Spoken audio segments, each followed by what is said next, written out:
Europa ay parang malaking kahon ng pulbura na may konting spark lang sa sabog na ito. Bakit?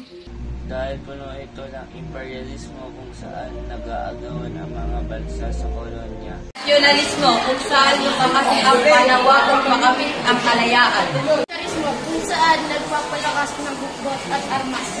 Para mas lalong maging komplikado, may nabuori ang mga alyansa para itong kasalahan ng mga bansa nangangakong tutulungan ang isa't isa kapag may umatake. Ang malaking grupo ang nabuo. Ang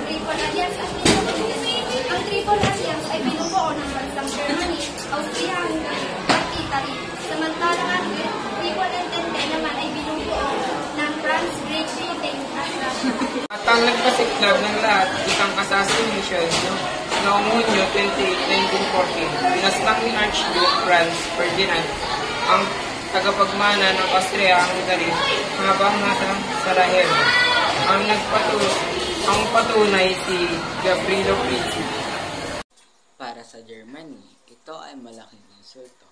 Kaya nagpadala ito ng ultimatum sa Serbia noong Hulyo 23, 1914. At dahil may mga alyansa ang bawat bansa, ang isang maliit na alitan ay naging malaking kaguluhan.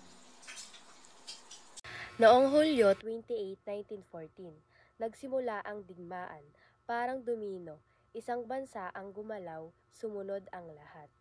Suportado ng Germany ang Austria-Hungary. Sumuporta naman ang Russia sa Serbia. Kumilos din ang France dahil kakampi nila ang Russia. Sumali ang Britain matapos salakayin ng Germany ang Belgium. At mula sa isang pagpatay, naging pandaigdigang digmaan.